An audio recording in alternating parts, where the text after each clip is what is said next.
నీ దేహపు మురుకు దేవునికి అక్కర్లేదు. దేవునికి కావాల్సింది దేహశుద్ధ, ఆత్మశుద్ధ. ఈరోజు ఆరాధన ఎందుకు మానేసావమ్మంటే ఈ నెల దశమభాగం వచ్చేసాను అందుకనే రాలేదు అంటే దశమభాగం అసలు ఆరాధనకి సంబంధించినది కాదు. అంటే బట్టలు ఏమైనా కొంతమంది మానేస్తారు, బట్టలు ఉతుక్కోలేదనేటువంటి మానేస్తారు. కొంతమంది ఇంకొక షాక్ ఏం చెప్తున్నారంటే నాకు ఋతుస్రావణం అండి నేను ఆరాధించలేనండి, ఈ రోజు నేను దేవుని ఆరాధించకూడదు అంటున్నారు. అంటే షాకులు అవన్నీ. దేవుడు ఎక్కడా కూడా ఈ మాటలు రాయించలేదు. నీ దేహపు మురుకు దేవునికి అక్కర్లేదు. దేవునికి కావాల్సింది దేహశుద్ధ, ఆత్మశుద్ధ.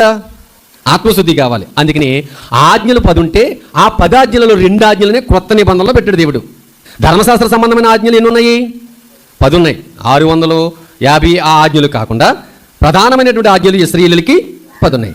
ఈ 10 ఆజ్ఞలలో 2 ఆజ్ఞలు మాత్రమే ఆరాధనలో పెట్టాడు దేవుడు. యేసుక్రీస్తు ప్రభువు చెప్తున్నాడు. ఏంటి అది? మొదటిది, నీవు పూర్ణ హృదయముతో అంటే హృదయముతో పూర్ణముగా దేవుణ్ణి ఆరాధించడం. అది ఎంతమందికి వల్లబడుతుంది? అది దేవుడు కోరుకుంటున్నాడు. నీ హృదయం ఇక్కడ ఉండాలి, నీ హృదయం దేవునితో మమేకం అవ్వాలి, నువ్వు దేవుని స్తుతించాలి. పాటల ద్వారాగా, ప్రార్థన ద్వారాగా, వాక్యము ద్వారాగా నీవు పూర్ణముగా దేవుని ఏం చేయాలంటే మహిమపరచాలి.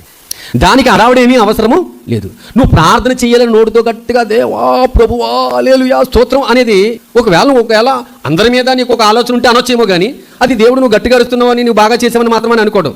అది వ్యాసదారుని అయితే నేను తీసి పక్కకే పెట్టేస్తాడు. ప్రార్థన పిల్లర ఎలా చేసిన దేవుని సన్నిధికి చేరుతుంది.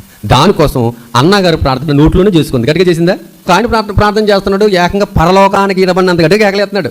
దానివలన ఆరాధన చాలా ఇబ్బంది అండి. ఈరోజు ఈ కాకినాడ పట్టణంలో ఇక్కడ ఆరాధన చేయగలుగుతున్నామంటే ఎటువంటి ఇబ్బంది మనకి లేదు. కానీ ఆరాధన అంటే ఏంటి అంటే అరుపులు కేకలు కాదు. అన్నమ్మగారు ప్రార్థన చేశారు, ఆరాధించారు. ఆవిడ ప్రార్థనతో. ఆ పాయింట్ కూడా ఇందులో ఉంది.